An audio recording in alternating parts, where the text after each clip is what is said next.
Jinwoo is back, more powerful than ever after achieving a new profession, necromancer. The young man looks tired, but a phone call from Gina wakes him up. Gina asks, "Do you remember today is my parent-teacher conference?"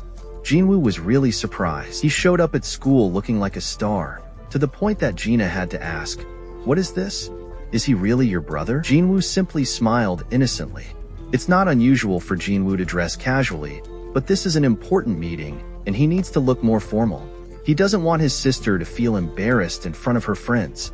As they walk through the school, female students are captivated by Jinwoo's handsome appearance. Seeing this, some students happily ask if he needs to be introduced to anyone, knowing he doesn't have a girlfriend. Jinwoo sighs and pinches his cheeks, scolding them for their gossip.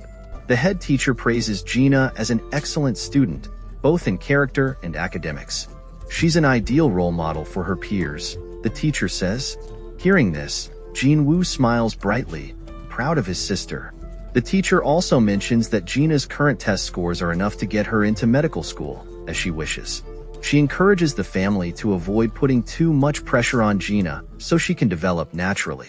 Later, the teacher asks if Jinwoo, as an older brother, would support Gina if she awakened hunter abilities. Jinwoo promises to never let her do that dangerous job like him. He also assures the teacher of Gina's safety. That afternoon, Jinwoo meets with Song-hwa. At first, she doesn't even recognize him due to his significant transformation. He shows her his photo with Gina. Song-hwa, a friend of Gina's, seems hesitant about going to school.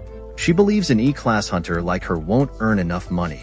Jinwoo explains that while some missions can be lucrative, it's not always guaranteed. He doesn't want her to face criticism for being an E-class hunter like him. Despite his initial hesitation, Jinwoo promises to support her if she decides to become a hunter, but she must listen to his advice. Hey kiddos, today we have one of my most favorite enemies, Satoru Gojo.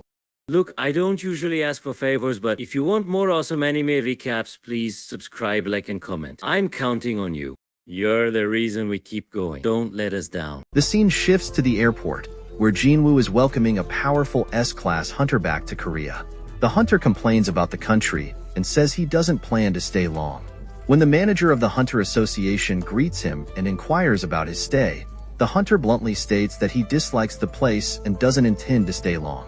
He reveals that his return is due to two individuals connected to the death of Hong Dong. The hunter appears angry and warns, "Don't pretend anymore. If I go meet those two guys, the association won't be able to stop me." Dong Soo, responsible for the events in the dungeon, will not face prosecution. If Jinchul wants to stop him, he'll have to try. The hunter declares he will simply fulfill his assigned duties. The scene changes to Old Man Gun and his team. They have just recovered the body of a monster that fell into the sea. It seems the monster is capable of limited flight, posing a potential threat to the country. That evening, Gun contacts Sang Min for help. He is happy to see her again, despite the unpleasant experience they shared last time. Jinwoo also apologizes for making an unreasonable request of her during a previous raid, acknowledging that the other brother, who participated in the raid, didn't mind it at all.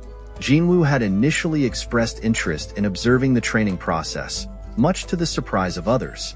It turned out his interest stemmed from a desire to help Song-hwa. This area was a hotbed for gate appearances, so a seasoned hunter, clad in full body armor, arrived to oversee the training. He introduced himself as Elastic Needle, an A-rank hunter, and it was immediately apparent that he specialized in defense. This training session was specifically for younger hunters, and as an A-rank member, Kim Chul was assigned as team leader.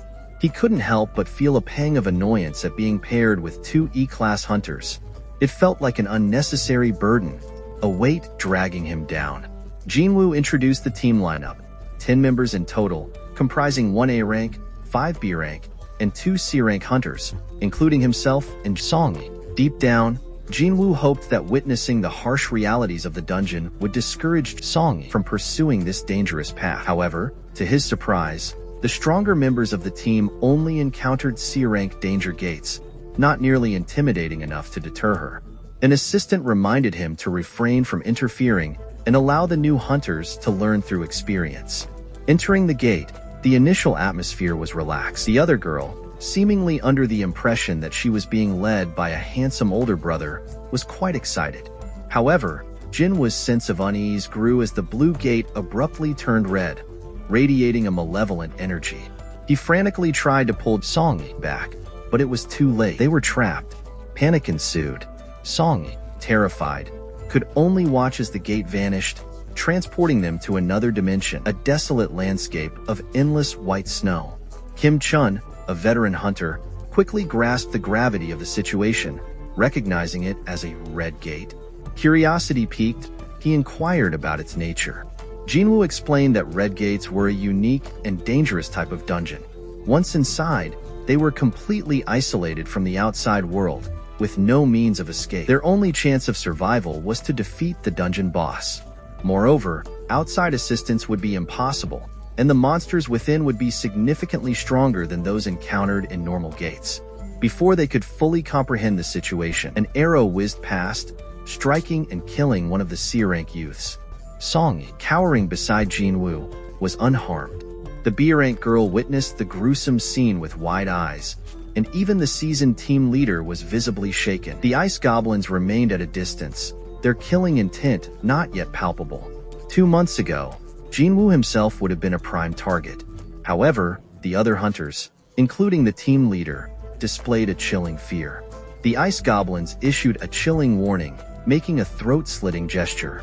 Song, horrified, asked her senior about the meaning of this gesture. The team leader explained that ice goblins were feared by even the most experienced hunters, their cruelty earning them the moniker White Demons. These creatures were particularly dangerous in cold regions. Kim Chun, recognizing the severity of their situation, stabilized the formation. He emphasized that this was a high-difficulty B-rank gate and survival depended on absolute obedience to a strong leader. However, he couldn't guarantee the safety of everyone, especially the lower-ranked hunters. They faced a grim reality: either succumb to the freezing cold or be hunted down by the merciless ice goblins. Kim Chun assured them that those who followed his lead would have the best chance of survival. The B-class hunters, understanding the gravity of the situation, readily agreed to his command. Jinwoo and Song were also separated from the main group. Kim Chun offered words of comfort, emphasizing that if their team succeeded, everyone would be able to return. At this point, the B-rank girl, impressed by Jinwoo's quick reflexes in deflecting the arrow, requested to join his team. The captain, believing she felt pity for the weaker hunters, readily agreed. The girl approached Jinwoo, revealing that Kim Chun hadn't even noticed the arrow's trajectory. Jinwoo had caught it with his bare hands, a testament to his exceptional strength. The girl's presence would undoubtedly provide some comfort to Gina. After dividing the teams, the higher-ranked hunters opted to explore the main road. Jinwoo, however, chose to venture into the treacherous forest. He was wished luck and urged to stay safe. The Kim Chun's team, following the main road, soon discovered scratches on the tree trunks, a chilling sign that they were entering ice bear territory. Some hunters voiced their concerns, believing that Jinwoo, an E-class hunter, had led his team into a certain death trap. Kim Chun, initially dismissive of Jinwoo's decision, began to feel a pang of unease. Suddenly, the ice bears emerged from the shadows, forcing the team into a defensive position. Kim Chun, overwhelmed by the sheer size of the creatures, was paralyzed with fear. He could only pray for their survival. Kim Chul, however, remained calm. He employed a skill to provoke the bear, forcing it to attack first. The A-rank hunters shield blocked the initial assault, but it was a close call. The other girl, witnessing Jinwoo's courage and determination, "I don't understand why he brought everyone here." There were hundreds of scratch marks from ice bears all around. If we continued, we would definitely encounter them. They would protest and cry. This was bear territory. We should have stayed near the entrance. Being wary of them here would be much better than being hunted by intelligent ice goblins. Hearing that, Hin was surprised because it turned out he had calculated everything. The current problem wasn't wild animals, but the weather. Jinwoo started to feel cold, so he opened his status board and summoned warm clothes for everyone. The three of us saw this scene and couldn't understand what was going on because even high-ranked hunters could only bring a few items into the dungeon using space magic. But he witnessed this incredible feat. One of the younger hunters asked, What kind of person are you? Jinwoo acted cool, walked over, patted the young man's head, and said, I dragged you into this, so I'll take responsibility for protecting you. The guard, in return, was not allowed to ask anything and only listened to his decisions, but he pretended to obey. Jinwoo also reminded the other two not to ask or demand anything from him. At this time, the bears had already smelled the intruders. While the other three were scared to death, Jinwoo remained calm. He activated his skills, overcoming adversity and dog killer, to increase his stats. At this moment, Byun-ho was extremely worried. Even though he was an S-rank hunter, he couldn't do anything. He thought that at this moment, the only way was to bet on Kim Chun. Sang-min said that there were people among them who weren't in their guild. Jin asked what rank he was. He said he was E-rank, but most likely he was a second awakener. This news was not accurate, but the fact that he was very strong was completely true. While nervous, Jin Chun brought Dong-su. The situation worsened when they saw the big boss of the White Tigers. This guy also teased Byun-ho with a few sentences. Byun-ho didn't like the person in front of him and asked, Why are you in my area? Hearing that, Dong-su asked on the contrary, Why can Jinwoo come but I can't? He's the S-rank hunter who has a lot of information, but the dark side is coming to find him. He immediately thought of the Red Gate and feared that Jinwoo might have died in there. Jin Chun knew that the other brother inside looked surprised and thought that his fate was quite lucky because the Red Gate did not have to encounter the wilderness. Inside, the white bears were overwhelmed by the power of Jinwoo's reincarnation. Witnessing this scene, the other three couldn't understand why an E-rank hunter could be so powerful with his bare hands. Hunting bears helped the young man level up, and the Red Gate would indeed give more experience points later. Everyone sat down to light a fire and grill bear meat to ease their hunger.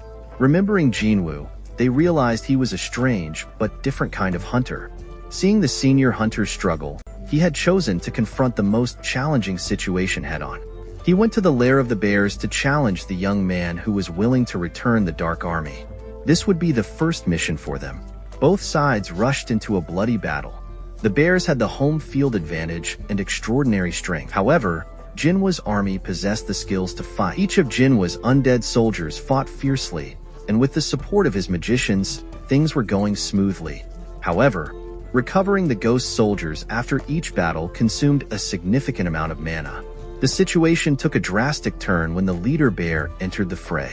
Witnessing his army being decimated, the enraged bear unleashed a devastating roar, sweeping aside everything in its path. Jinwoo's magic attacks proved ineffective against this powerful area of effect skill, draining his mana reserves to 0. Realizing the gravity of the situation, Jinwoo commanded Igris, his most powerful undead general, to engage the bear. Igris advanced slowly, exuding an aura of raw power that intimidated the colossal beast. The bear charged, but Igris effortlessly dodged the attack, countering with a swift strike that severed one of the bear's arms. Jinwoo watched in awe. Igris, indeed, was a formidable warrior. 2 hours, he muttered to himself. Even his most powerful creation was still a considerable distance from reaching his own level of strength. He praised Igris for his impressive performance and then focused his attention back on the battlefield. Meanwhile, back at the Hunters Association, Kim Chun was facing a desperate situation. His team was being relentlessly hunted by the Ice Goblin army, and he was powerless to stop them. Fear consumed him as he realized he might not survive this ordeal. He was utterly terrified and, in a moment of panic, turned and fled, leaving his team to fend for themselves. This cowardly act, however, did not escape the notice of the Demon King observing from the shadows. The bear that Jinwoo had slain was quite large, making the young man satisfied. At least this trip wasn't a complete failure. He estimated that roughly 3 hours had passed since the gate turned red, indicating that a significant amount of time had elapsed within the dungeon. The environment within the Red Gate was harsh. Hong Dong-su, initially assuming Jinwoo had perished, was about to depart when he realized the true reason for his presence. He wasn't from the White Tiger Association, and this revelation caused a stir. Dong-su, a master of subtle intimidation, sensed something off about the other man. He approached him closely, his aura radiating a palpable threat. The other man, sensing the danger, tried to deflect Dong-su's attention, claiming he had merely brought his friends to observe the C-class gate. Dong-su, however, saw through the deception. He grabbed the man by the neck, his grip firm. "You sense something?" Dong Su growled. The man, terrified, confessed that he had been drawn to the Red Gate by a premonition. Yunho, witnessing the confrontation, intervened, ordering Dong Su to release the man. "Take your dog hands off him," he warned, his voice laced with authority. Dong Su, unfazed, retorted, "Hiding in this tiny country and daring to order me around?" The tension escalated rapidly as both men exuded powerful auras, alarming Jin Chul. He feared this confrontation could escalate into a full-blown conflict, potentially disrupting the delicate balance of power. This incident also served as a convenient excuse for Dong Su to collide with Yunho. Kim Chun had recently returned from the dungeon, looking haggard and disheveled. He had been shivering from the cold and struggling to survive on meager rations. He wondered how long he could endure the harsh conditions. Kim Chun noticed the bodies of the bears slain by Jinwoo, a chilling reminder of the young hunter's strength. He couldn't believe he had encountered the ice bears. It dawned on him that Jinwoo, with his overwhelming power, had likely eradicated them all. The thought that an E-rank hunter had single-handedly decimated a horde of ice bears was almost unbearable. He couldn't help but feel a pang of humiliation. Meanwhile, Dong Su, after receiving a message from an unknown source, abruptly left the scene. Sang Min, who understood Jinwoo's abilities better than anyone, was certain he would find a way to survive. Inside the dungeon, a group of hunters, including the ones who had accompanied Jinwoo, were enjoying a feast, unaware of the hardships faced by others. They had found a hidden cache of supplies, including food and warm clothing. Kim Chun, witnessing their carefree demeanor, felt a surge of anger. He had risked his life, facing unimaginable hardships, while these individuals feasted in comfort. He couldn't accept that he, the experienced hunter, had led his team to near death, while others, seemingly weaker, had survived. He began to suspect that they had deliberately withheld information about their resources. Kim Chun suspected from the beginning that Jinwoo had a plan. He believed Jinwoo had intentionally chosen to stay in this area. Kim Chun imagined Jinwoo demanding to know who was the mastermind behind the attacks, threatening to behead everyone if they didn't comply. However, things did not go as expected. Jinwoo returned, but instead of seeking information, he grabbed Kim Chun, silencing him to prevent further information from being revealed. He scolded Kim Chun, calling him stupid for bringing dangerous guests into the area. Jinwoo, sensing the presence of hidden observers, ordered the tribe to dissolve their invisibility. Suddenly, a whole army of ice elves appeared, their eyes glowing menacingly. Most noteworthy was the presence of an insect among the elves. Upon closer inspection, it was discovered that a pearl was embedded within its carapace. The two sides exchanged a few words, a sight that surprised the Demon King. This was the first time he had encountered another entity that could understand his language. Hearing this, Jinwoo was a bit surprised. He was asked by the Ice Elf leader if he could speak the language of monsters. He realized that this was due to the unique effects of the Red Gate, which seemed to amplify certain abilities. The Ice Elf leader, intrigued, began to speak, recounting how his scouts had reported the presence of an exceptionally strong human within their territory. He explained that he had wished to engage this formidable opponent in combat. However, before the leader could finish his sentence, Jinwoo intervened. The Ice Elf leader, caught off guard, was swiftly dispatched. The Demon King, observing this, was impressed. He had never encountered a human who could so easily dispatch one of his most powerful warriors. The Demon King, intrigued, decided to engage Jinwoo in conversation. He asked, "You are not human, are you?" Jinwoo, however, remained silent, his gaze unwavering. He sensed that the Demon King was trying to gauge his true nature. The Demon King continued, "My scouts hear voices, whispers urging them to kill humans. But when I stand before you, I hear nothing. This proves that you are different." Jinwoo remained silent, his expression unreadable. He understood that the Ice Elves were being manipulated by an unseen force, likely a system designed to pit humans and monsters against each other. The Demon King, sensing Jinwoo's reluctance to engage in idle conversation, proposed a deal. "Why do you cause trouble for humans for no reason? This senseless conflict serves no purpose." Jinwoo, however, did not rush to agree. He asked, "What is it that you truly desire? Why do you seek to disrupt the natural order?" The Demon King,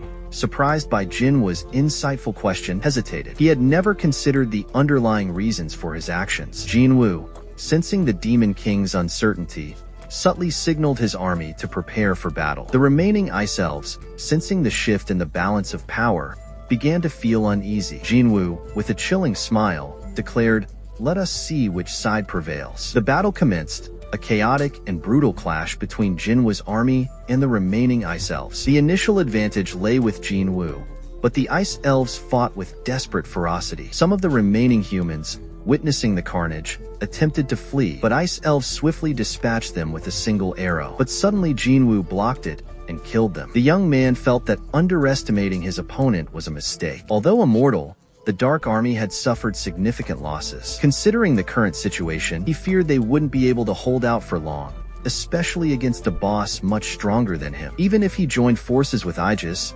victory was far from guaranteed. "We need stronger resources," he declared. Demon King, introducing himself as Baruka, charged into the fray. He encountered some difficulty with the enemy's weapon retrieval skill, but in close-quarters combat, he proved to be a formidable opponent. However, he knew he couldn't win this fight alone. Just as he realized this, he was struck by a powerful fireball from the mage team. The explosion knocked him back. Kim Chun, awakened by the commotion, was furious at being subjected to such a violent attack. He rushed into the fray to seek revenge. Baruka found this scene quite amusing but failed to realize that this was part of Jinwu's plan. He had called for reinforcements to arrive, intending to overwhelm the enemy. Baruka met a new warrior, a powerful A-rank hunter named Iron. Iron, eager to prove himself, immediately provoked the enemy, drawing their attention. The enemy, an assassin, was no match for Iron's brute strength. Song Yi, observing the battle from afar, asked her sister if all hunter battles were this chaotic. Her sister replied, "If I had seen this before,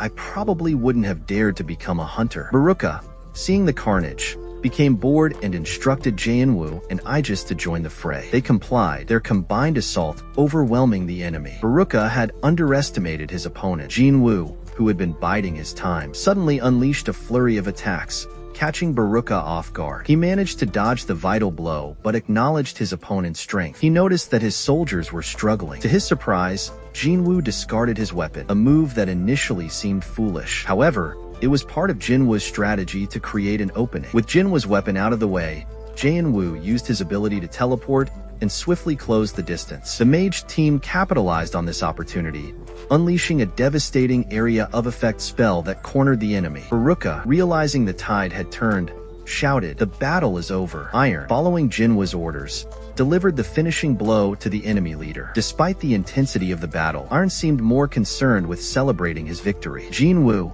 however, remained calm. He returned to his teammates, announcing that the battle was over and that the gate would automatically open soon. The other three hunters, who had been anxiously awaiting their rescue, were overjoyed. Outside the gate, Byunho and the others were still waiting. They assumed the delay was due to logistical issues, unaware of the fierce battle that had just concluded within the dungeon. Jinwu and Song Wai were the last to emerge from the dungeon, much to Sang Min's relief. The gate then closed, leaving President Byunho visibly shocked. When he inquired about the whereabouts of the other hunters, Hin could only bow his head, unable to explain what had happened inside. Seeing that only the low-ranking hunters had returned, Jinwu urged Song Yi to go home. However, the guild leader on Bok's side, the White Tiger, stopped them. "I'm tired," he declared, pushing Byunho's hand away. "If you need to know anything, ask the other two." Byunho, witnessing this arrogant display, was infuriated. This young man, despite his power, dared to look down on him. Byunho switched to a fighting stance,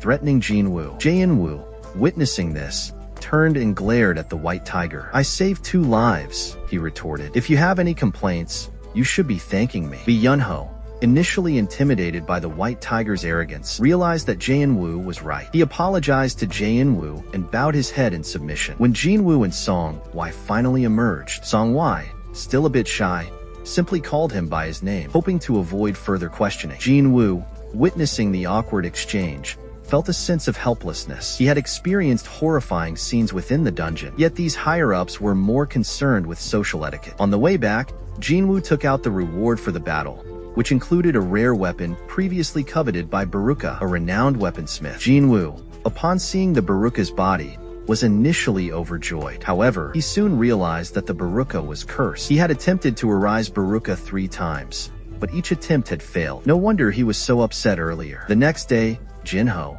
came to visit and was surprised to see his brother with a new outfit. He also noticed Song Wai accompanying him, which caused him some confusion. Looking at their close interaction, Jinho suspected that something romantic might be brewing between them. He reminded Jinwoo that she was still a minor, but Jinwoo simply ignored him. Entering the dungeon, Jinho shouted in surprise the first time he saw the Dark Army at work. He was so frightened, he blurted out, "Let's see what kind of people these are.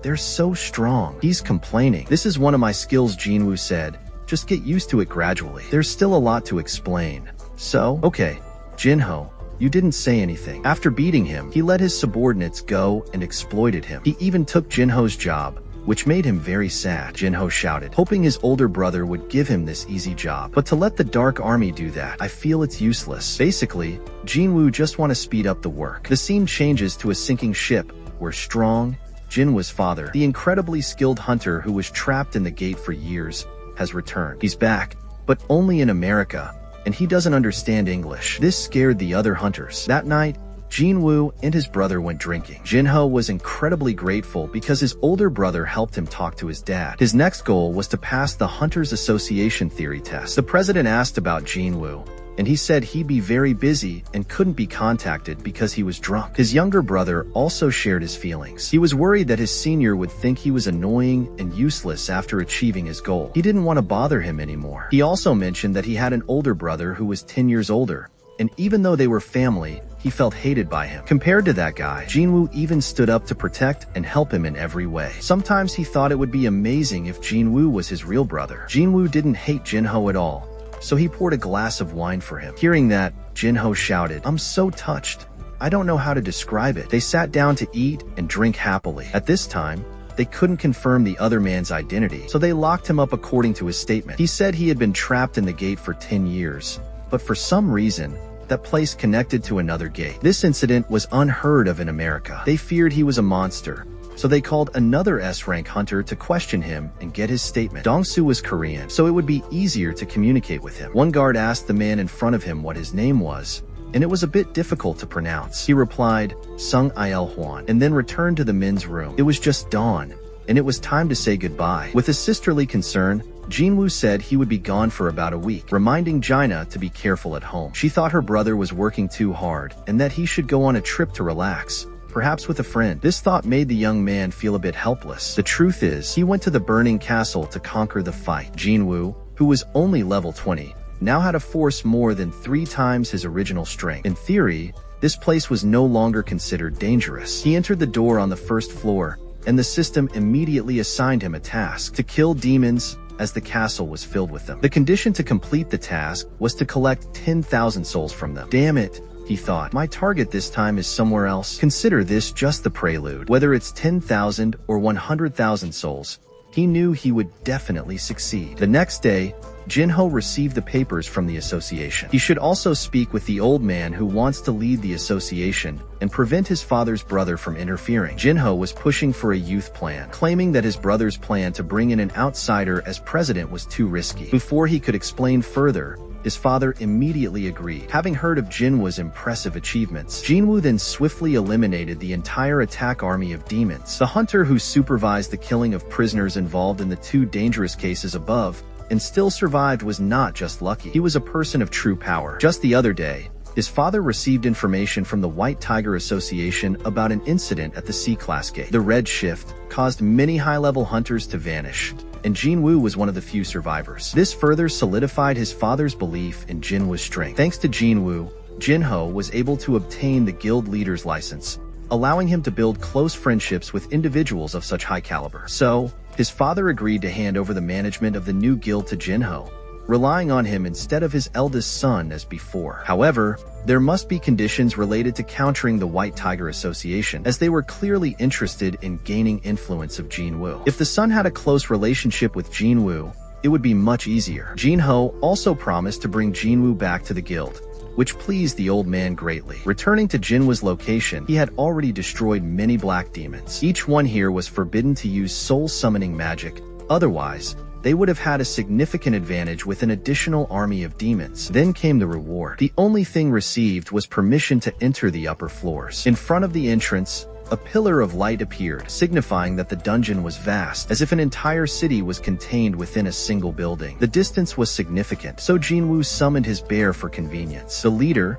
as expected, responded to his command, and charged through the enemies without hesitation, like a tank plowing through a crowd of demons. He was very pleased and named the bear Tank. The scene shifted to the headquarters of the top hunter guild. Heian was still pondering the recent encounter with the monstrous creature. They should have announced the discovery to everyone, but her guild leader instructed her to maintain secrecy. The Hunter Association also requested confidentiality, fearing that widespread knowledge could cause panic and chaos, especially in these sensitive times. Fortunately, these horror monsters could not harm humans outside the dungeon, making this the perfect opportunity to recruit strong guild members before the inevitable confrontation. Jinwoo realized this was not an S-rank dungeon. It was relatively easy. The demons here were mostly B-rank, numerous, but lacking in intelligence. There was nothing to be overly concerned about. He had passed several levels and brought ample food and water, allowing him to live comfortably within the dungeon. He estimated that this place likely had 100 levels. The question was,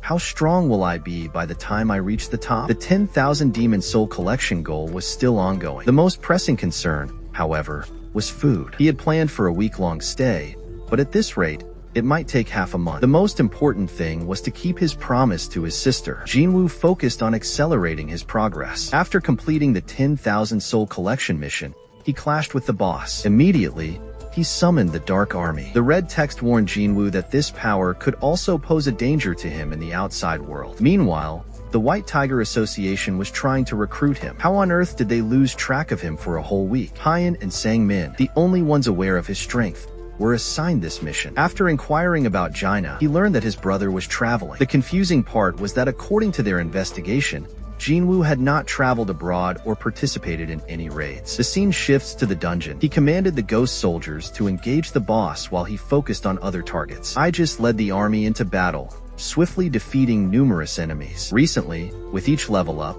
Jinwoo had been increasing his intelligence points, allowing him to summon more demon soldiers and enhance their energy. This was a significant improvement compared to his time in the Red Gate, as it alleviated his concerns about over-consuming resources and hindering his combat effectiveness. He wondered how long the boss would remain stationary. In a blink of an eye, the boss had sneaked behind him for an attack. It was truly a display of incredible speed, considering its massive size. Jinwoo dodged, sending his opponent flying with a powerful counterattack. This was a testament to his growing strength. The Red Demon was incredibly tough, comparable to Zeus. Earlier, when confronted, he had relied on iron to provide a shield to minimize damage. Now, Jinwoo was able to withstand hundreds of powerful hits from his opponent directly. The dungeon boss's unpredictable movements were the real challenge for Jinwoo. He attempted a finishing blow, but ended up taking damage instead. Luckily, Jinwoo dodged the attack and realized that outmaneuvering the creature was crucial. To defeat it,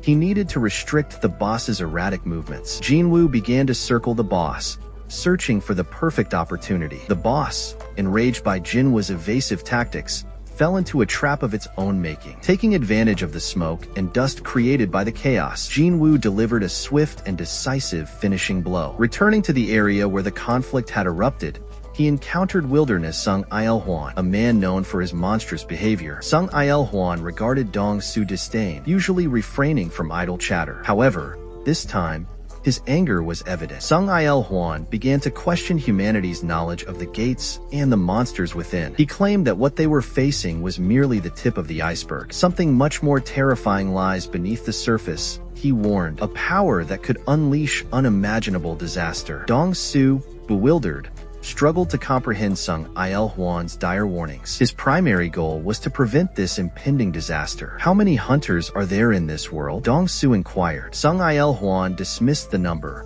stating that quantity was irrelevant. You are strong, but not old enough to understand, he explained. Dong Su then glanced at a document containing names and asked, "Do you remember who your son is?" Of course, Sung Il Huan remembered. Jinwoo was named after him. Hearing his son's name, Hong Dong Su erupted in a murderous aura. "Let me meet that bastard's father immediately," he roared, declaring Jinwoo dead. He demanded to know if there was anything else to deny. The confrontation erupted, and Dong Su was swiftly subdued, beaten like a dog by the seasoned hunter, Sung Il Huan. Hong Dong Su lay unconscious on the ground, his fighting ability completely neutralized. In dungeon, Jinwoo had successfully completed the next set of challenges, his strength now so formidable that other powerful monsters were terrified. However, Jinwoo was forced to halt his progress due to a critical shortage of food. Currently, he was on the 75th floor, with 25 more floors to conquer. It was tiring, but the rewards were immensely valuable. The monsters dropped rare equipment that significantly increased his stats. According to the information he had gathered,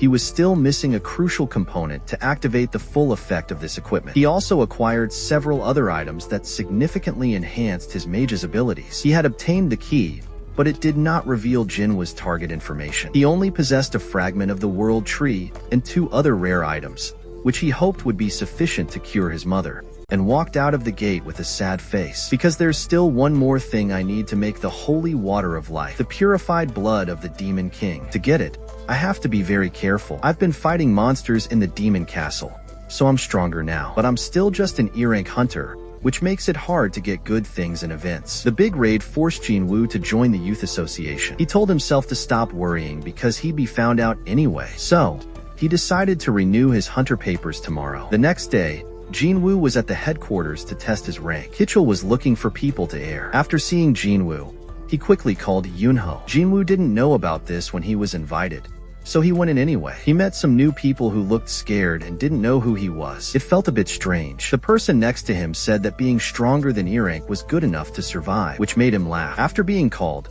Jinwoo said his name and how the test would work. He just had to put his hand on the black ball, and the computer would automatically detect. The other girl was new and had never seen any errors before, so she kept asking Jinwoo to do it again, but each time it showed red. She had to ask someone else for help. Mr. G. Mr. G was experienced. As soon as he saw the red text, he knew Jinwoo was a very strong S-rank hunter in Korea. It wasn't the device's fault. Jinwoo's magic power was too strong for it to measure. Outside the association, Choi Jong-in and Jin Chul were talking about the feathered monster. The research department was going to study it, so they would have results soon. They were trying to figure out the young man he saw recently based on the monster's cells and how much magic power was left. A lot of things happened, especially the red gate appearing on the white tiger side. They let outsiders join the raid, and that person ended up defeating the dungeon boss. Jin Chun asked if he knew which monster it was. Of course he knew, but he didn't want to say. He just said he was there that day but had to leave early, so he didn't know exactly what happened. Later, he didn't care because the waiting room seemed very busy. He wanted to go there and see what was happening. Jin Chun thought that maybe some people had just woken up. High-ranking hunters shouldn't celebrate too much here, but inside, after hearing that Jinwoo couldn't be measured, many people looked shocked. Until now, there had only been 9 instances of this kind of chaos, and Jinwoo is the one who caused it. The headmaster also tried to encourage Jinwoo to prepare. Seeing that Jinwoo was very happy, the headmaster knew that Sang-min's assessment was correct. At this time, the president of the Gu Hunters Association stepped in, demanding everyone's attention. He's known as the supreme weapon, the peak of fire magic.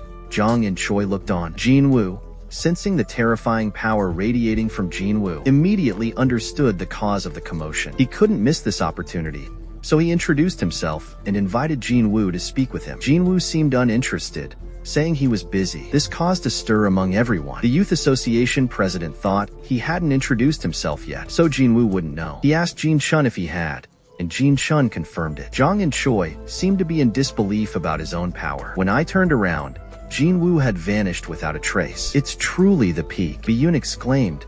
Gasping, running over, he explained the situation to his friend. The White Tiger headquarters wasn't close, but he still ran over in a panic. It was confirmed. Jinwoo was an important figure, the one who defeated the monster at the Red Gate. He received news that the young man had left. Disappointed, he immediately met Dong-in. He was truly saving this old man. He didn't want to find out about Jinwoo's business that night, but he had to go to the hospital to visit his mother. Seeing her like that, he felt sad and hoped his mother would wait a little longer. There would soon be a cure for his mother's illness. When he went out, he saw Jin Chun. Jin Chun called him over and showed him how poor his judgment of people was. The monitoring room's duty is to observe hunters and discipline them if needed. So, Jinwoo asked if he was under surveillance. Jin Chun said it wasn't a crime, so he shouldn't worry. His board is the only agency that can control hunters. However, for an S-rank like Jinwoo, it's completely useless. Jin Chun came today to ask Jinwoo to meet someone. He slowly stepped forward. The president of the Gun Association was extraordinary. He first congratulated the talented young man on being identified as an S-class. Although the news wasn't official, Jinwoo would need to be reassessed. But mostly, nothing changes. He can rest assured. The extra appraisal step is to give the association a chance to approach this talent before they join another association. There are many strong people who don't want to join other factions. I'm one of the few who are at the top of the A-list but still join the old man's association. Straight to the point, Gun-hee want to invite Jin Woo to be his successor. If possible, I will prepare an important position for him. If asked about the reason for this, then you'll know the supporters. This country isn't governed by the government, but by hunters who protect people from monsters. Standing at the center are 5 major guilds. Luckily, these guilds are currently maintaining balance. But if Jinwoo joins any guild, that balance will be broken. His hunter association is the 6th force, holding back the others. They can see how important he is. What kind of person is he? So, it's best for him to join the association to both suppress the other 5 guilds and maintain the balance. The chairman believes that Jinwoo will eventually give in. This seat for Jinwoo is also a sure promise for promotion. Apart from the government and the media,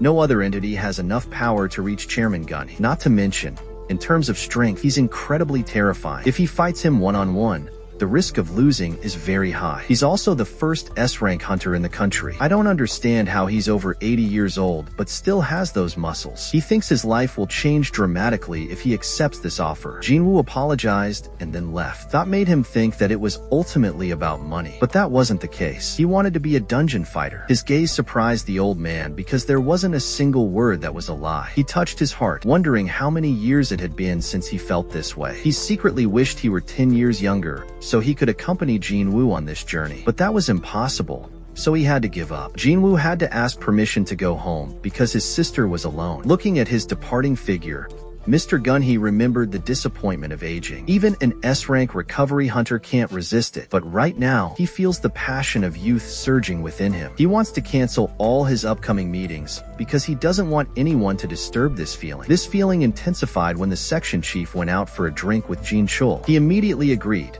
Jinwoo secretly thinking that the association could only handle D or E-rank dungeons. He needed to level up quickly to save his mother. This was also why he refused the invitation. He couldn't stay in one place while he was still developing his ability to explore the land. America at that time was so wild. After being beaten by Jinwoo's father, he had woken up. The deputy director also came in to ask a few questions, of course, related to the man who attacked Dong-soo. He wanted to know if that guy was a monster or not. Hong Dong-soo confirmed that it was real. Currently, the management department is trying to track down that monster man, but it's uncertain that they can't do anything to the person who attacked Dong-soo. After thinking what has happened to him, he considered this a disgrace. Jinwoo's father had previously threatened him, warning him not to touch his family. He knew death wouldn't deter an S-rank hunter. Being threatened like this was a disgrace. He wanted revenge in the future, when he had the necessary means. Jinwoo was now looking to buy more high-end equipment, as the hunter profession was highly developed. Weapons were being auctioned online,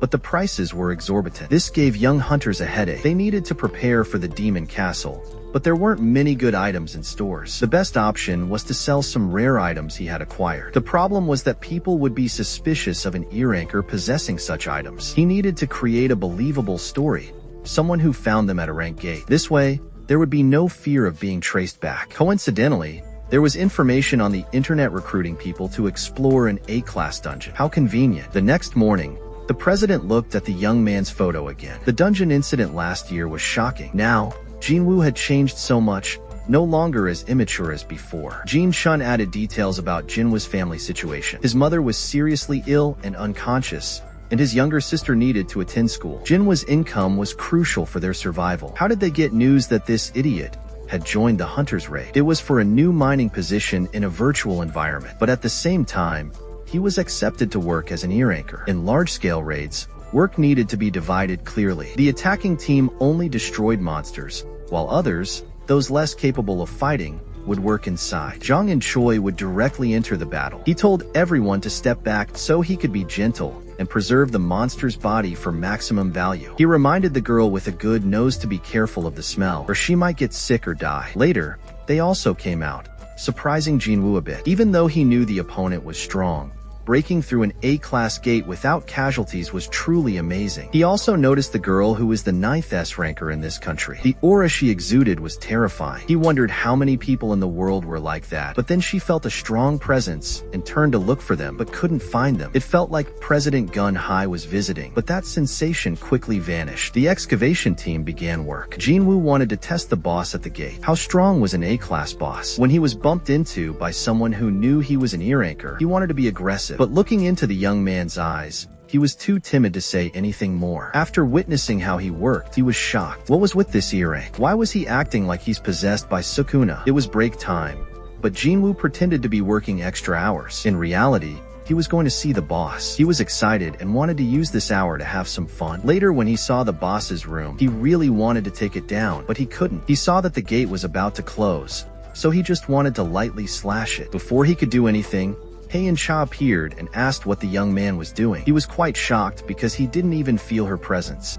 Jinwoo sighed, wondering what strange thought had popped into her head. He pretended to be innocent here, but hung there. There's nothing wrong with that. He said, "This is the boss's room. Stay away. This matters to a lot of people. This girl is unusual. I just saw that the knife in Jinwoo's hand was gone." The ghost apologized, so I let him go. If he angered the boss now, the whole mining team would be in trouble. He walked past her, and she suddenly called him back. She ran over to smell him, which scared him. She realized this young man didn't smell bad at all, but actually smelled good. She was too embarrassed to say anything. She looked at his worker ID and saw it was Sung Jinwoo, an E-rank hunter. She just reminded him to be careful on the road and let him go. She wondered if his low level meant he had no sense. She didn't report the incident to the team. He got lost and met Chahayan. Everyone was surprised because they only dared to look at her from afar. She usually doesn't rest. She's always on patrol, like just now, to keep them safe. Many people admire her. She's young but very cautious. Also, she really hates the smell of other hunters. Because of how she's built, she always needs a scented handkerchief to cover her nose. Hearing that, Jinwoo remembered the scene where she sniffed him. He thought he smelled different from others because he was chosen by the system, just like the Demon King said at the Red Gate that he wasn't human. By the afternoon,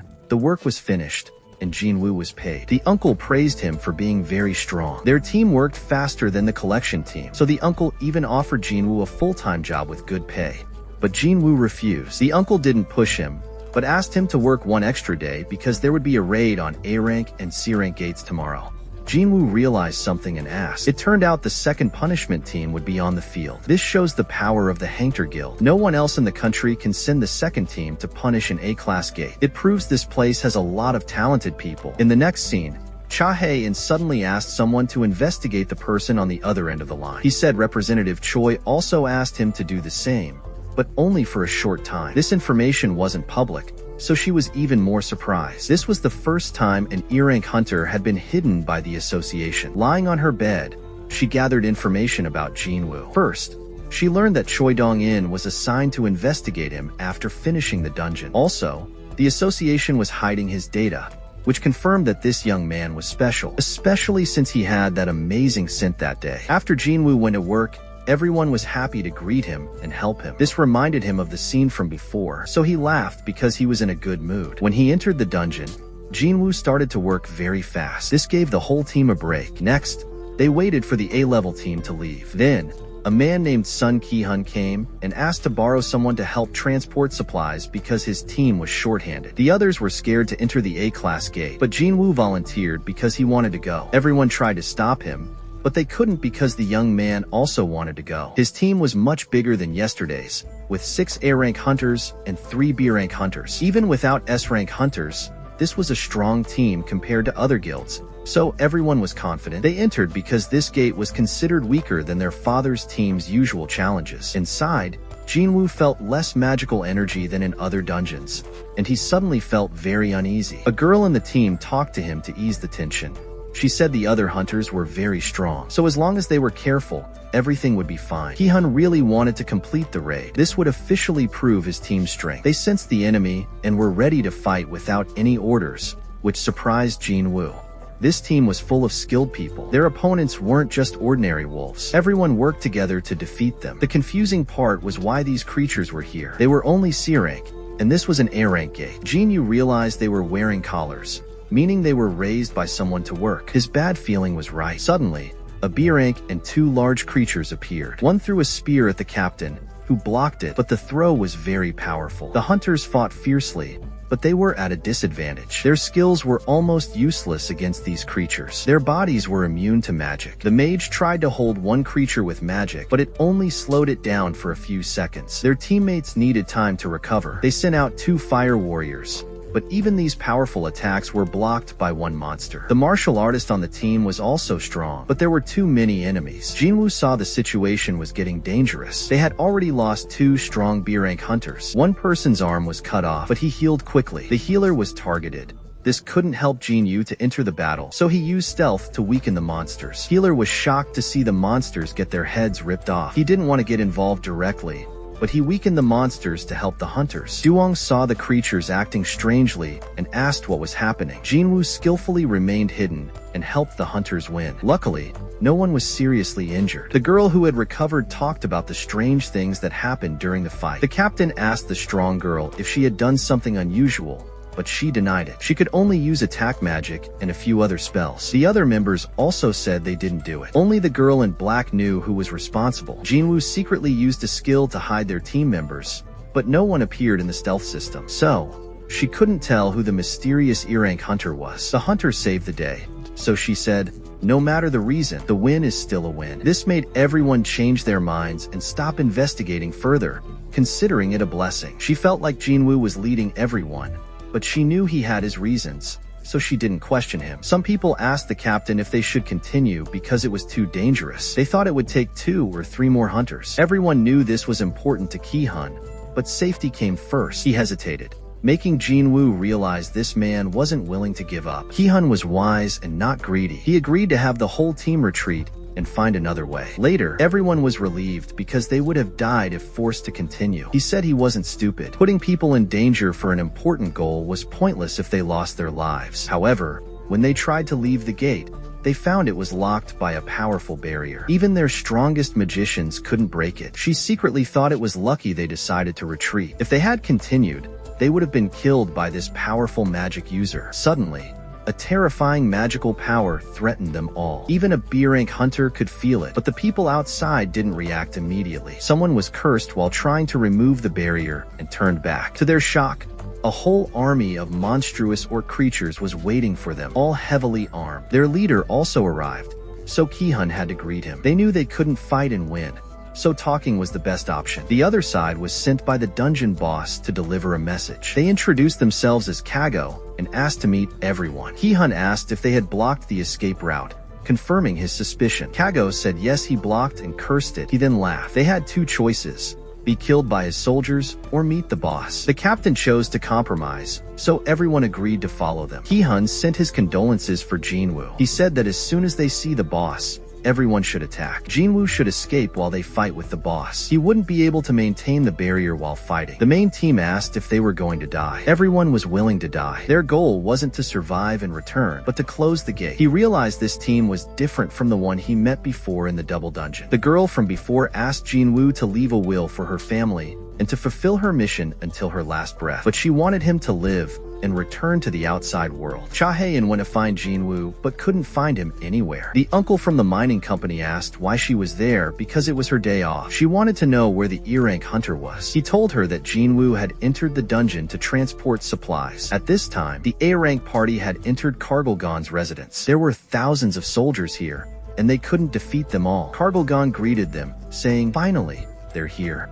Outside, Hae and Cha looked puzzled. An E-rank hunter going into the A-rank dungeon with supplies seemed strange. Everyone knows it's a one-life-only situation in there, but Jinwoo was so reckless, she suggested something was wrong. The day before, Jinwoo was armed and standing in front of the boss's room. It definitely meant something. She wanted to go in and see what was happening. She considered it a personal matter. She asked her uncle for a weapon, but the only thing available was a sickle, so she had to use it. She had planned to go in empty-handed, but decided something was better than nothing, so she took the sickle with her. Inside, she was scared by the high orc army's aura. There were many more than they had thought. If even 2 of these orc escaped, it would be a disaster. The city would be destroyed very quickly, especially by the strong ones. Over there, One aura was stronger than the rest. The A-rank team's mission was to close this gate, but the boss was too terrifying. They surely couldn't do it. Heian-cha wondered if he was that scary. The mage then used his power to suppress all the other mages. Compared to him, they seemed like weaklings. Ki-hun timidly asked why the orcs had brought them there. Kargalgan answered that it was to entertain his army. He would kill them slowly,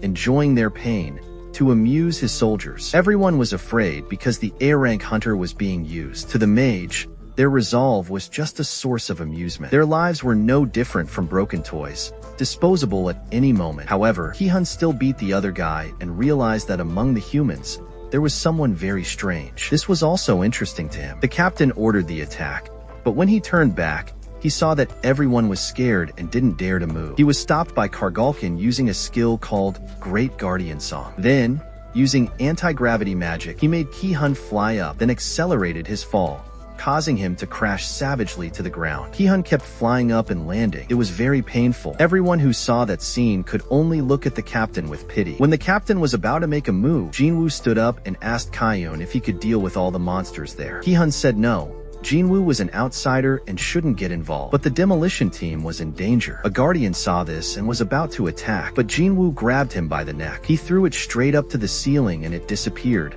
shocking everyone. Ki-hun knew that this young man was very strong. He was grateful to Jinwoo for his help. The Grand Mage sneered, saying Jinwoo was trying to imitate him, but if that was all, he wasn't worried. His magic power suddenly exploded. He admitted that this was the first time he had fought someone with such a strong aura. But unfortunately, they immediately ran into a tough opponent, Kargalkan. Jinwa's dark army appeared to face the orc army. Although outnumbered, Jinwa's forces were confident they would win outside the gate. Just then, Jin Chul arrived to find out why the S-rank hunter was working as a porter. Seeing the surveillance team arrive, the uncle came out to meet him. He was asked where Jinwoo was. The guy who was threatened by Jinwoo the day before showed off, saying he was sure Jinwoo was up to something shady. He thought Jinwoo had been killed. Learning that the young man was in the dungeon, Jin Chul was surprised that the newly famous S-rank hunter was doing such odd jobs. He didn't understand the reason. Regarding Jinwoo's information, he said everyone would know tomorrow morning by watching the news. The uncle added that Heian-cha had also gone inside and disappeared, making Jin Chul uneasy. He immediately ordered someone to measure the magic power coming from inside. Seeing many monster corpses, he sped up his search, knowing something was wrong. He wondered how Ki-hun's team could take down these high orcs, plus the source of magic power. Just now, the Great Mage radiated danger. The other group was in danger inside. They were being looked down upon because, with so few soldiers, they dared to confront a powerful army. They said they didn't like being underestimated. Jinwoo then activated a new skill called Monarchy Territory, which strengthens all dark soldiers after passing the 70th floor of the demon castle. Jinwoo had already received this. His dark soldiers had become one level stronger after climbing the demon tower. Seeing this, the others were shocked. Even the summoning mage could only summon 2 at most, but Jinwoo controlled such an army. The black mage wondered how a human could radiate such terrifying magical power. The battle began immediately. Jinwoo used provocation to lure high orcs, and then used his spear to finish them off in one move. Iron was even stronger. Just standing there, he could slaughter everyone. The opponent rushed at him because there were too many of them, so he also joined the battle to reduce their numbers. They only saw Jinwoo go wherever the monster corpses were scattered. His movement was like Heian-cha's, making the whole group curious why someone so strong would be a porter. Jinwoo figured normal ghost soldiers were only a little stronger than B-rank hunters. They'd have to die 4 or 5 times to kill 1 or 2 orcs. The advantage was that the dark army could regenerate continuously, so it wasn't a problem. Kargalkan saw Jinwoo's arrogance and started attacking him. He called out a dragon head, saying Jinwoo's soldiers were like scarecrows and shouldn't be rude. He thought he was the one being arrogant. These guys could regenerate infinitely, but Jinwoo didn't care. He immediately used the crystal to attack the mage. The mage easily dodged, then used pieces of rock to damage a wide area. Many dark soldiers were defeated, causing Jinwoo's mana to drop sharply. The mage wanted to destroy the soldiers continuously until Jinwoo ran out of magic power. Then, getting bored, he used gravity. The Great Mage Brain unleashed a fire that burned the entire area, making those people miserable and forcing them to run out immediately. After another measurement, the gate was no longer a normal A rank, but closer to S rank. Jin Chul asked to contact the Hunter's guild leader to find a solution. He would also go in to help. Back with Jinwoo, he was surprisingly calm, even though his mana was almost gone. Kago thought the battle was over, but was scolded for talking nonsense. If you run out of energy, just drink a recovery potion. Jinwoo showed his true power, summoning the entire group of defeated monsters. He declared the remaining ones would also become shadows, including Kargalkin. He felt pressured. Subconsciously, he thought about a certain emperor, wondering why he was here. When he first woke up, he kept hearing an order to hunt humans, so Kargalkin didn't need a reason. He just followed the order. He ordered the 4 guardians to join the battle and kill anyone in their way. The guild hunters had now heard about the S-rank gate. The situation was very difficult. If the dungeon exploded, it could be like Jew Island. Luckily, they still had time. They wanted to gather all the strongest hunters in the guild to attack together if things got worse. They might even have to ask the White Tiger and Death God for help. Facing the 4 guardians, Iron and Igris performed much better. Jinwoo's demon general easily defeated them, making him happy. In terms of guards, his side was still stronger. Kargalkin was now starting to feel defeat. He also stopped the outside spectators from getting involved. He stood up and cast spells on Jinwoo. Instead of being affected, everything was broken. Jinwoo laughed, saying he could resist poison and curses. The mages were then called out to humiliate the opponent. They were given a gem that doubled their stats. A single fireball destroyed the shield that Kago was almost proud of. The Kargalkin was in extreme pain and very angry. Jin Chun arrived, but didn't understand what was happening. Monsters were killing each other. Everyone asked the vice president why they were there. He said they also couldn't explain what was happening. Kargalkin strengthened himself, making his body bigger. Jinwoo looked annoyed because he disliked giants. As soon as he finished speaking, dragon heads appeared and attacked, burning everything, regardless of friend or foe. Jinwoo immediately rushed forward and stabbed Kargalkin in the eye, asking if he knew the bigger he was, the easier he was to target. No mage, not even with guards, was anything but a scarecrow. Kago was so angry he vomited blood. He used Lead Hoa to sweep the battlefield. He moved nimbly, avoiding everything and continuing to deal damage. However, Jinwoo's knives weren't strong enough to finish him off. Seeing this, he used a chain to lock his opponent. The great mage was trapped. He was knocked down right in front of Jin Chun, who had come inside. Jin Chun asked what he was doing there. He had called them for help, but seemed worried about the white cow, likely a nickname or code word. The girl knew the department head knew a lot about Jinwoo, so she asked him questions. Jin Chun said he only knew a little. This was the first time he'd seen a hunter fight, and then use soul summoning magic. It was incredibly easy. He declared victory. From the moment Kagan lost his guard, the match was over. Jinwoo ordered 3 guards to rush in and torture his opponent, then delivered a final blow to the defeated boss. He didn't take the item because it was someone else's dungeon. His reward was Kargalkin's shadow. When asked for a name,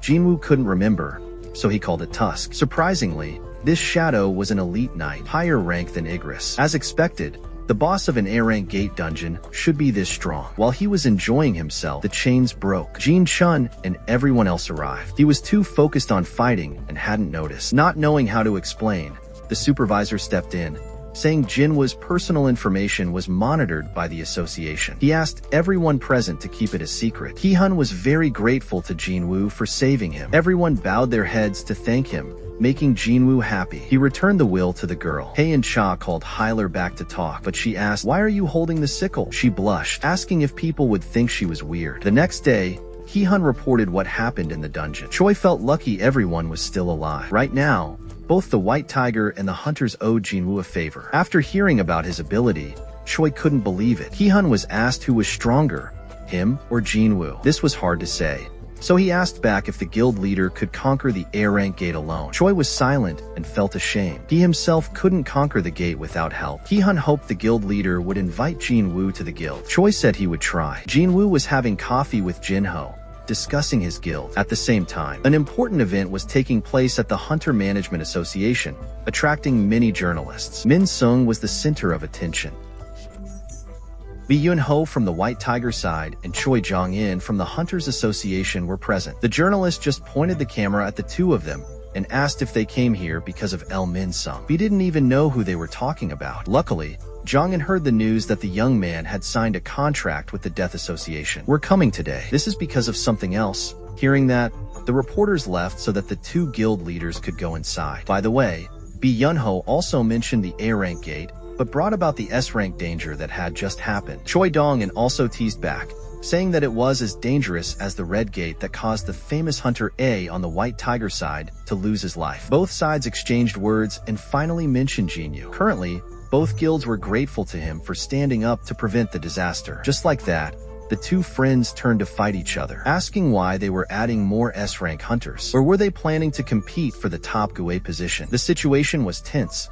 Then the guild leader of the Death God side came over to tease them and said that they were aiming at their Min Sung. The two brothers angrily turned back and cursed. I told you I didn't know who that guy was, but they were still very in sync, making the other friends speechless. Jinyu looked on from the outside, not understanding why it was so crowded today. He was busy checking again, so it was a bit awkward. The scene changed to school. At this time, Gina and Songwai were talking and saw the group of friends were talking about the person they admired becoming a hunter. The association was very lively before the appearance of El Min Sung. This young man stood up to speak about his recent awakening with the rank A title. He affirmed that he would devote himself to the country under the leadership of the President Lim Tigo. Regarding the issue of withdrawing from the entertainment industry, this young man secretly thought that there was no way that could happen. After being designated as a rank A hunter with a 2-year contract with the Death God Gue, it would be a stepping stone for advancement in the future. When he returned, his reputation would definitely spread even further than before. At this moment, he stepped in to conduct an appraisal, but he was stopped by El Min Sung's bodyguard and asked if he saw the journalist working. Jinyu asked me to come here for something, but I still wasn't allowed to pass. Min Sung secretly thought that this guy doesn't know how to feel anything. The bodyguard also chased him away, saying that the road was blocked.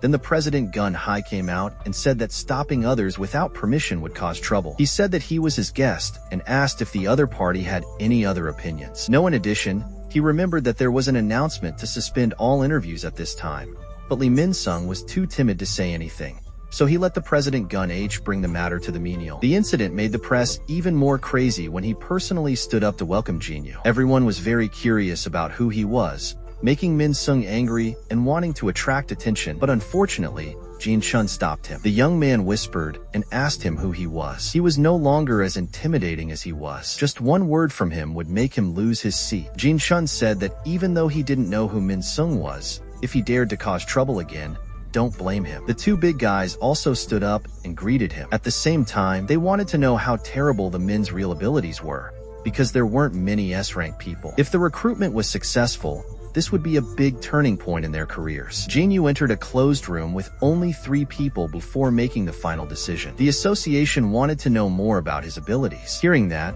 the young man immediately summoned him. Out a ghost soldier said this is his ability when asked about it being a summoning magic well. It also agreed to let it go, but in reality, it wasn't. The old man Hun Hai saw that you hit it too well and weren't honest at all before hearing the head of the department report back. Then surely your power isn't just this much. Jinyu sighed.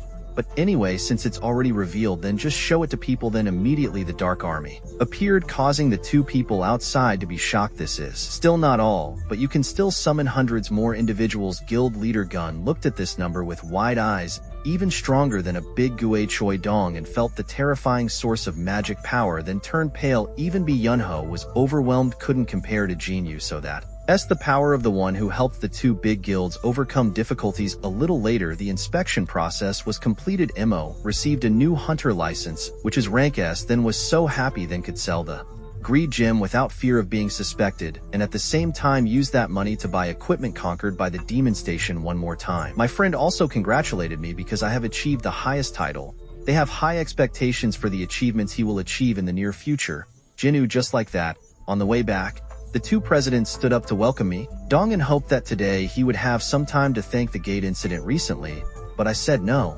Immediately passed by and said I have an appointment. Before they could stop me, he opened the door and walked out. The result was that the reporter pointed the camera at his face.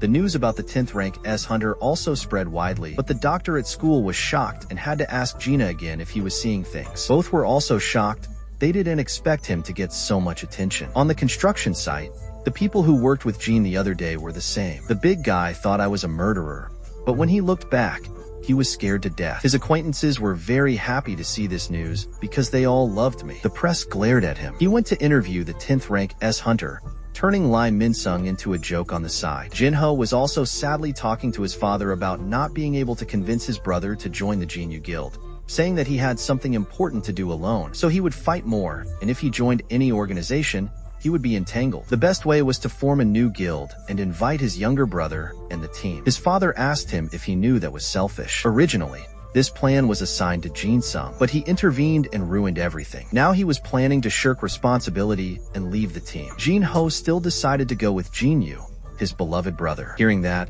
his father also wanted to make things clear on this matter. On his side, he was advised to go with him. He refused, saying it was fine, and disappeared before the eyes of many players. Dongyin was speechless. What kind of mage system could he move like that? He turned to look at his friend. His face was cold and bloodless. This speed was something he couldn't see. Compared to that night, Jin Yu was even more terrifying. More confusing for Biho about him after being announced as S-Class, he immediately went to find equipment. What he needed to find was a defensive artifact with fire resistance attribute. The seller introduced him to a high-class cloak, which made him quite satisfied, but the price was exorbitant, which made him confused. They also said that if he could break this glass, they would send it for free. As soon as he finished speaking, Jin Yu intended to do it for real but was stopped, saying that he was just joking around because if he did, the security team would come and cause trouble for the old man. He was scared out of his wits because before he could do it, the glass that the store was proud of was broken by Jin Yu's pressure. He asked about the price of the Tondon swords, but they were so expensive, it was just a low-level monster's poison fang. And it was like this. Suddenly, Xinyu New York had an idea, pulled out the knife he bought in the store, and asked how much this was worth after observing that it was so delicately made. They thought it would sell for about 100 million. Jinyu was confused because this thing was bought there for only 2.8 million gold. If that's the case, then there's no need to sell greedy jade. Just buy weapons from the system and sell them again. That night, Yunho sat thinking. He was the one who had contact with M twice. Even though he knew it was very strong, he had improved so much in such a short time. He wondered if Jinyu could become even stronger. Or maybe he was a hunter with infinite development abilities. Early in the morning, Gina looked out the window and was bored. Luckily, in the end, everyone had left because the association intervened. The little brother scolded his brother. Since he was famous, he had to live a decent life. He conveniently said that tomorrow he would be away from home for another week, making his little sister confused. Right at that moment, Jean called to ask to stay because after arguing with his father, he was kicked out. He looked at him with a bored look and pretended that he would go on a business trip with his younger brother tomorrow. He was squeezed by the shoulder. The younger brother understood and had to act along to trick Gina. At night, because he was worried about his younger sister, he called the bodyguards of the old man and saw that one was missing. He asked and found out that the other one was still on the ceiling. Jinyu gave a guard 2 more soldiers to ensure Gina's safety while he was away, so he crawled into her shadow. Conveniently, he also arranged security around the area with infantry soldiers as a contribution to society. The next morning, the 2 brothers started moving, talking about going somewhere for a week. I said something like practicing more, which surprised my younger brother. After fully equipping, Jinyu no longer felt hot. The next mission appeared, asking to collect the soul of the demon Lord Baron. The reward would be the shadow swapping skill. It sounded so attractive. Jinyu suddenly had more motivation to plow the country. Just like that, he teleported to the 76th floor to fight on the side of the family. Jinho was talking about chasing his son away. His mother felt sorry for him, so she felt quite absent. His father saw this as a good opportunity for him to be independent. Suddenly, his body had a strange phenomenon and passed out on the spot. He returned to him. After meeting a monster as big as several buildings, he summoned his body. Solved. Jin Yu equipped the demon general with the greedy gem, doubled the power after transforming into a giant, immediately launched a killing move and shot straight at the enemy. Jin Yu intended to test it out a bit, but unexpectedly, it evaporated more than an area.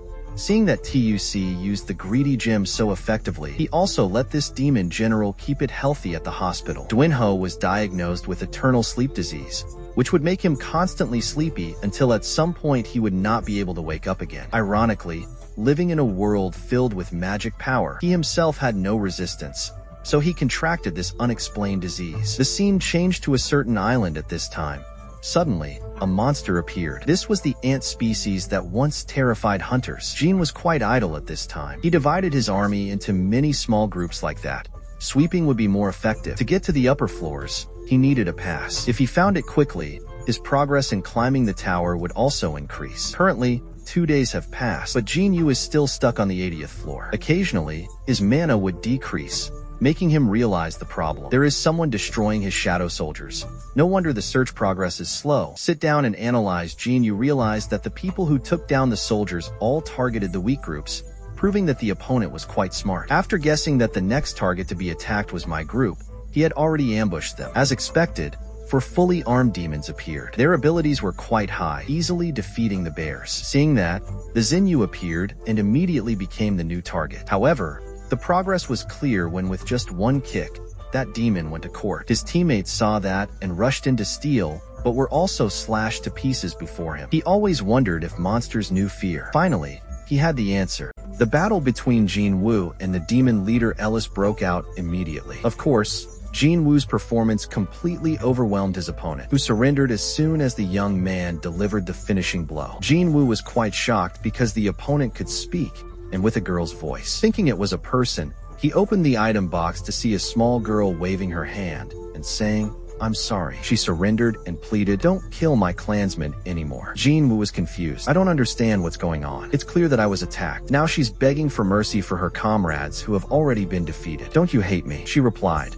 "The knight's duty is to protect the master, so if he dies, then that's it. Just leave them alone as long as I survive and return." After saying that, the girl smiled, leaving Jin Woo speechless. Because she was a girl, he didn't want to do anything more, so he turned around to leave. Who would have thought that the girl was cunning and wanted to stab him from behind? But Tusk's barrier pushed her back. Jin Woo turned and looked at her with a bored expression, asking, "What are you planning to do?" Seeing that, she knelt and begged, saying that if he spared her, she would offer anything. Jin Woo was somewhat helpless, but decided to give her another chance. Tusk used magic to lift the female ghost up to get threatened by Jin Woo, demanding a permit to help him ascend. Hearing this, she admitted, "That thing is indeed being kept by my clan. As long as you spare my life, I will go back and tell my father to offer it to you." In addition, the little girl also revealed information about where the license scrolls were on the upper floors. Hearing this, Jin Woo agreed to compromise and promised to ensure the safety of her and her clan. However, this deal had a significant problem. How could he trust someone who had just tried to stab him in the back? Jin Woo radiated dark power to intimidate the female ghost. She was scared and swore she would keep her word. Hearing that, Jin Woo accepted her offer of directions, but also asked about her clan. At the same time, on an island, a massacre was taking place, perpetrated by ants. Many hunters had been killed, and there were no signs of the attack stopping. As for the girl, she introduced herself, saying, "I am Ellis, the eldest daughter of the Radairu family." Hearing that, Jin Woo thought he might be able to get more information about the system, but he asked again to be sure. "Did you hear a voice in your head asking you to kill humans?" She was surprised and replied, "No, but instead, we were ordered to protect this place." Jin Woo was quite shocked that she came from another place. Asking for more information, he inquired about her hometown. She explained, "Our hometown is in the demon world, but suddenly one day, I was brought here without knowing when." So he asked what they did in the demon world. Then the system started to intervene, but Ellis still continued, saying everyone was preparing for war. The enemy was so strong that they had to gather all the demons in the world. We were in a situation where war was about to break out with that enemy. The information was overwhelming, and Ellis felt herself collapsing, thinking she was going to die. Luckily, she only passed out. The next day, the Hunter Association urgently learned about the damage caused by the winged ant that had just landed on an island off the coast of Japan. It had caused over 300 people to log out, and more than 100 hunters were sent, but the damage was still immense. President Gun he hadn't expected that just one ant could create such a scene. The winged monster only stopped after being hit with a finishing blow by an A-class hunter. According to calculations, its fighting ability was comparable to a normal A-class hunter. The island damaged this time was 120 kilometers from Jeju Island. If the ants had the ability to fly, soon the southernmost part of the continent would also be within their range of invasion. Old Gun he decided to send a request for support to Japan immediately and notify neighboring countries to raise vigilance. What will come, he thought. So, as president of the Hunter Association, he announced the restart of the 4th Jeju Island Conquest Plan. At Jin Woo's place, Ellis was already tending to him. She apologized, and Jin Woo's mother asked if there was anything unusual about his body. Jin Woo excitedly said he was still fine and asked if she was worried about him. This was natural because without Ellis, it would take much longer to find a pass. Just like that, the pair entered the Radairu family's castle easily. When they reached the main hall, Ellis's father scolded her like a dog for bringing the enemy home. He asked quietly, "Can't you see the countless soldiers hiding in his shadow?" Jin Woo looked at him with an innocent expression and praised the old man for having such sharp eyes. He threatened, "If you trick my daughter to take over this castle, then don't even think about leaving here alive." Immediately, soldiers rushed in to surround them, but didn't dare to act rashly. Jin Woo calmly said, "I made a promise to this girl. so I won't kill if you hand over the passport. Ellis's father only had a big mouth, but deep down he knew there was no way to defeat someone like Jin Woo. Everything proceeded according to the original agreement. Ellis proposed to get what they wanted. Jin Woo was escorted out, but he still wanted to bring Ellis with him. Ellis was happy, hugging her father, who thought Jin Woo was planning to eat his daughter. Jin Woo clarified he just wanted her to lead the way, assuring her absolute safety, so there was no need to worry. Because he was in a weak position, Ellis's father still had to agree. Ellis was happy to be with a handsome guy, her face turning red, remembering she now had a companion who knew about the Demon Tower. Jin Woo easily completed the 89th floor. With that, Aegis had leveled up, and his title also promoted. According to calculations, his strength now must be equal to an S-rank hunter, and even stronger than that before. Ellis brought a bunch of gifts to negotiate, but hadn't had a chance to use them yet. Jin Woo advised her to just take them back, but she refused, saying, "The 90th floor and above will be managed by high-ranking nobles. My clan is nothing to them, so negotiating to get a pass is the easiest way." Hearing that, Jin Woo thought, suppose I was weaker than her, would I accept the deal or not? Life is like that, so just use force to solve it, like I am now. He told Ellis, "I will help your Radish clan become first class." Ellis asked why he spared them then. Jin Woo flirted, "I was keeping an eye on you." Actually, he was quite fond of stupid people like her who treated Ellis no differently than Jinho. Because the next floor would be dangerous, Jin Woo told Ellis to go home first. "I just finished flirting with her, and now I'm chasing her away," Jin Woo thought. But Ellis refused to ask if he thought she was useless. He comforted her, saying, "You did very well." Jin Woo also said thank you, but she still insisted on going to the end, wanting to witness what Jin Woo would achieve at the end of his journey. Hearing that, Jin Woo happily agreed to conquer the remaining floors together. Just as Ellis said, the monsters from the 90th floor onwards were much stronger, so Jin Woo often let her hide in a corner while he took care of everything else. He longed for the ingredients to make the holy water of life, hoping to become stronger in these last floors. In the outside world, Korea was bustling with preparations for the 4th expedition to destroy Jeju Island. Choi Jong-in officially announced it to Cha Hae-in so she could prepare. In addition to them, the president of the White Tiger Guild and most of the other S-rank hunters were also participating. Not to mention that this time, the president of the association had decided to cooperate with neighboring Japan. He was extremely concerned about the Ant attacks. Jong-in didn't care who he got help from, as long as he could destroy all the monsters that had haunted him for so long. Returning to Jin Woo's progress, he had now reached the 100th floor. The guests had just arrived, and the host had already flown over on a dragon to greet him. This feeling made Jin Woo and Ellis know it was the demon Lord Baron. His overwhelming aura made Ellis quite nervous. She wondered if Jin Woo could win. Feeling so scared, she dared not move. Just the aura alone made her feel like she was being pierced. The most annoying thing was that Baron had a flying dragon as his mount. And so, the battle began. Baron used his special skill to summon a bunch of high-level demons to surround them. The sheer number was indeed impressive. On this last floor, Ellis was scared and asked Jin Woo what to do. He simply summoned the Dark Army to regain the advantage. His demon generals were still much stronger than these demons. He used the transformation spell on dozens of them simultaneously. Ellis was shocked, not expecting him to have such a way of fighting. However, the demon Lord Baron was not just a name. He immediately unleashed a Thunder God spell, sweeping away all of Jin Woo's soldiers. Ellis was also within the range of influence. Luckily, Jin Woo protected her. The lightning just now was not ordinary at all.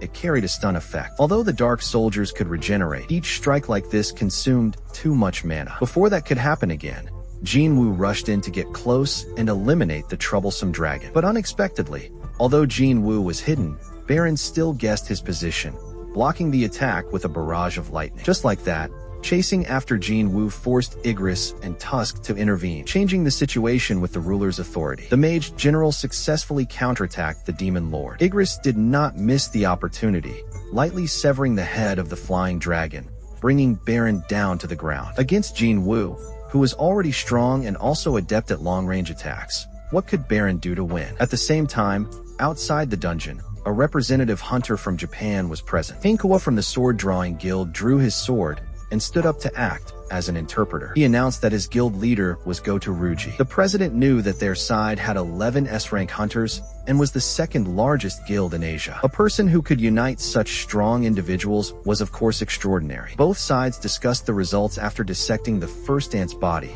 learning about their lifespan of only 1 year from hatching. In other words, if the queen ant could be eliminated, victory would be considered theirs as the ants would die after a year. The target was usually people with strong magic, so they would take advantage of this in their plan. The sword-drawing guild would send 10 of their 11 S-rank hunters, including Goda Ruji, to support. The chairman was surprised upon hearing this. The mission of the Japanese hunters was to attract worker ants, while the Korean unit would destroy the queen ant. Although the number of ants was a few thousand, if they only had to attract them, they believed they could manage it. Mr. Gun He immediately agreed to this battle plan. Currently, Jin Woo's battle was gradually coming to an end. The number of monsters had decreased, but his mana was almost depleted. Jin Woo didn't have time to replenish it because the Demon Lord was too strong. One mistake could lead to immediate defeat. All the demon generals, from Tusk to Iron, were eliminated. Igris sacrificed himself to create a blind spot for his master to attack, but Baron still blocked it,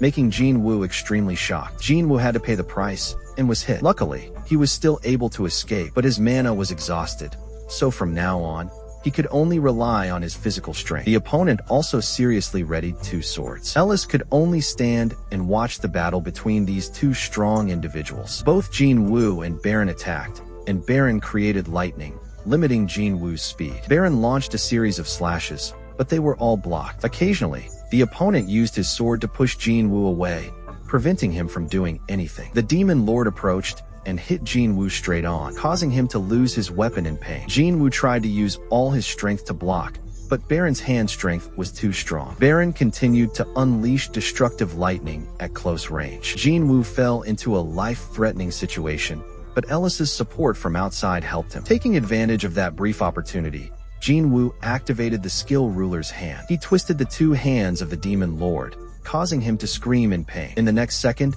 Jin Woo punched him straight in the jaw with billions of power points. Baron was punched away, securing victory for Jin Woo and Ellis. Ellis witnessed the punch force that seemed to penetrate the 9th heaven and was ecstatic. The mission was completed afterward. Jin Woo collapsed from exhaustion, but still told Ellis to go tell her father that their clan, the Radish clan, was now the leader of this place. Ellis burst into tears because she was touched and corrected him, called Radiru, not Radish.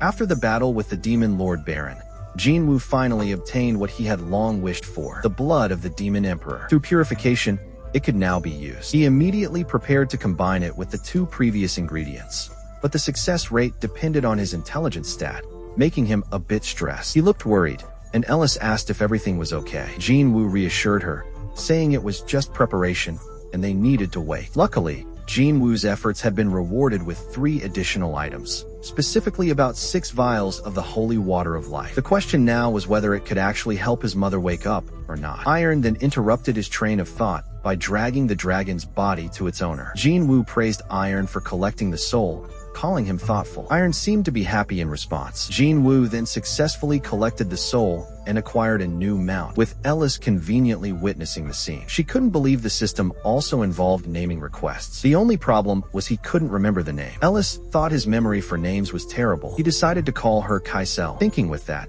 the trip home would be quick. The old man, father of Ellis at home, had prepared a party, waiting for their return, so Ellis urged Jin Woo to hurry back. The young man himself was eager to return immediately to test the effect of the holy water of life. He was also reminded of the blood of the Demon Lord and realized he had achieved another bonus worth considering, an ancient stone. He took it out and used his newly learned skill right away, swapping the stone with the ruler's authority. Jin Woo now had the ability to move back and forth through his shadow soldiers, wherever they were. For him, this skill was invaluable. Without further ado, he activated the skill and said goodbye to Ellis. He mused that if fate allowed, they would be able to meet again someday, wishing her good health. He evaporated, replaced by a shadow soldier. Ellis, now alone, was angry. She hadn't even had time to say, "I love you," before he left. Then Jin Woo was present in his neighborhood, near his house. However, this teleportation skill had a limitation. After each activation, there was a 3-hour cooldown. Just like that,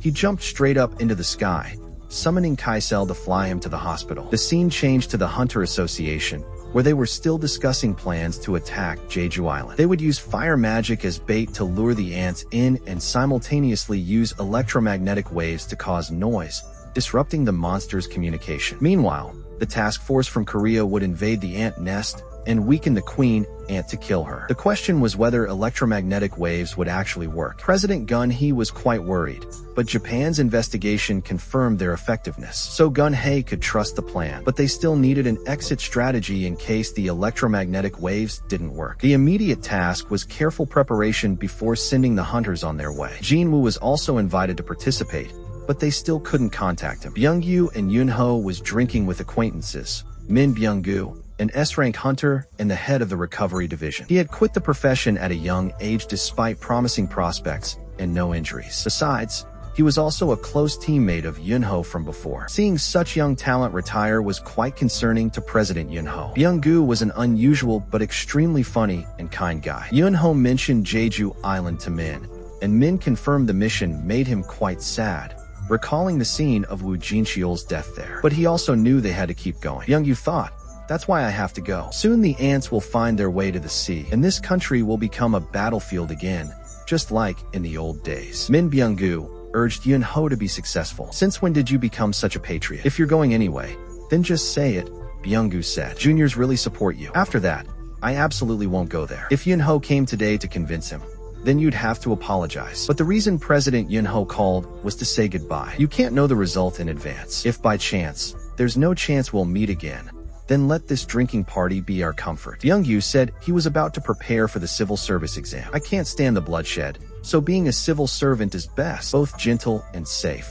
Yun-ho happily supported his decision. Yun-ho seemed to be thinking deeply about the unusual nature of hunters. Usually, those who constantly fought monsters considered it daily work, even a hobby, but Byung-gu was completely different. Seeing Yun-ho frown, Min teased him, and they continued drinking. Jin-woo was now at the hospital. However, he hesitated to give his mother the medicine, fearing the outcome. He looked at the long scar on her neck and sadly remembered his past. His mother had been badly burned, but she hadn't scolded him, just hugged her son and laughed hard, then cried much because of causing a big crime. Regaining his courage, Jin-woo brought out the holy water of life. In her current condition, could she even swallow? His greatest fear was that after drinking it, his mother would remain unchanged. But he had witnessed many miracles from the system before, so this time too, he would put his faith in it. Jin-woo slowly lifted her body, but his hands were still shaking, afraid. He took a deep breath and carefully poured the medicine into her mouth and waited. A few seconds later, her body began to glow. All the wounds on her body healed,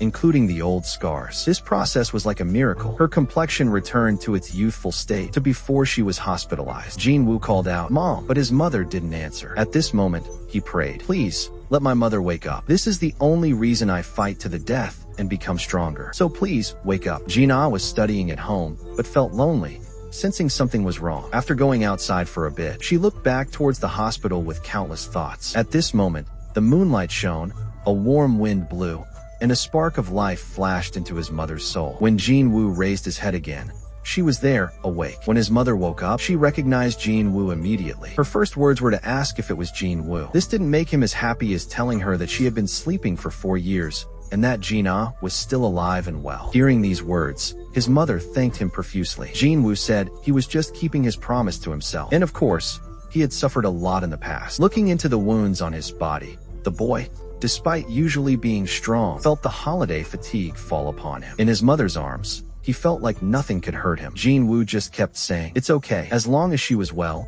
nothing else mattered." The mother and son just sat there crying together after long days of pain and misery. Until the next morning, news spread about the patient in a coma regaining consciousness. The doctors were shocked, not to mention she had fully recovered without any problems with her bodily functions. The family was given permission for immediate discharge. Jin-ah arrived and couldn't believe her mom was really awake. Jin-ah ran sobbing to hug her, who saw her child had grown up, said happily, "Thanks to you, Jin-woo's care, and his efforts have finally paid off." This reward made him happier than words could describe. A press conference on the Jeju Island raid began on Wednesday. President Gun-hee stood to make a statement about the huge losses the ants had recently caused. To avoid more Hunter Association casualties, they had cooperated with not only S-rank hunters within the country, but also with 10 more from Japan. In addition, Grade A and below hunters would undertake the task of land and sea defense, supporting the people if there were any changes. This time, the president confidently stated, it would happen. They were determined to complete the task. After watching the news, Min Byung-gu remembered that drinking evening from years ago with Byung-yu and Woo Jin-cheol. He was very close to them and participated in all raids. Although scared,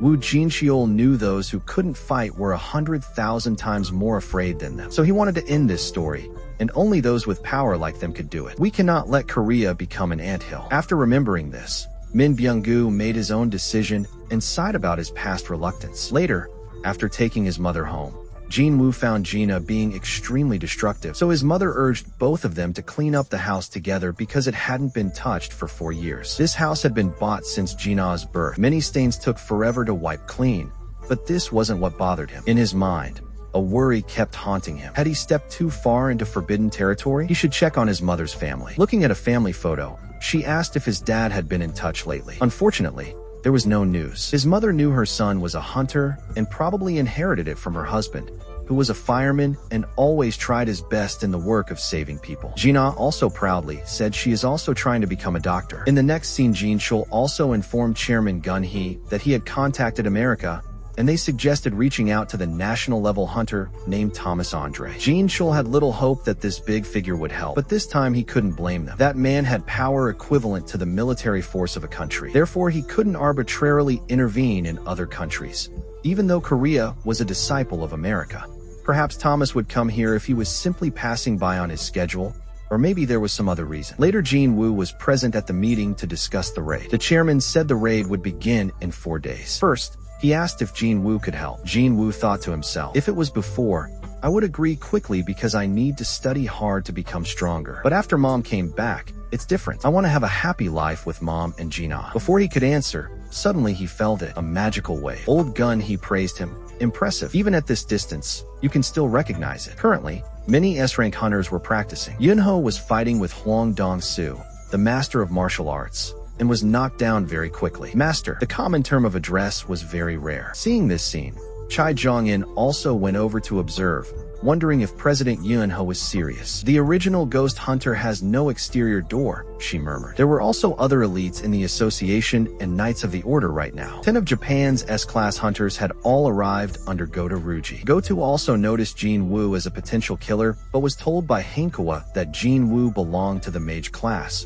which surprised Goto himself. They asked about the aura that radiated like a mage. Chairman Gun, he also paid attention to the roof, seeing some Japanese hunters observing. If the Korean S ranks were too weak, then this situation would be problematic. Korea heard and looked unhappy. Gun-hee and Jong-in advised them not to cause trouble, so the two sides decided to have a friendly competition. The president approved. The arena required only combat hunters. If grabbed by the wrist or touched on the back, then they would be considered losing. It would be a team battle, instead of playing solo to show off skills, to demonstrate the spirit of cooperation among teammates. Just like that, both sides sent out 4 people to compete hand-to-hand, choosing the best pairs to compete.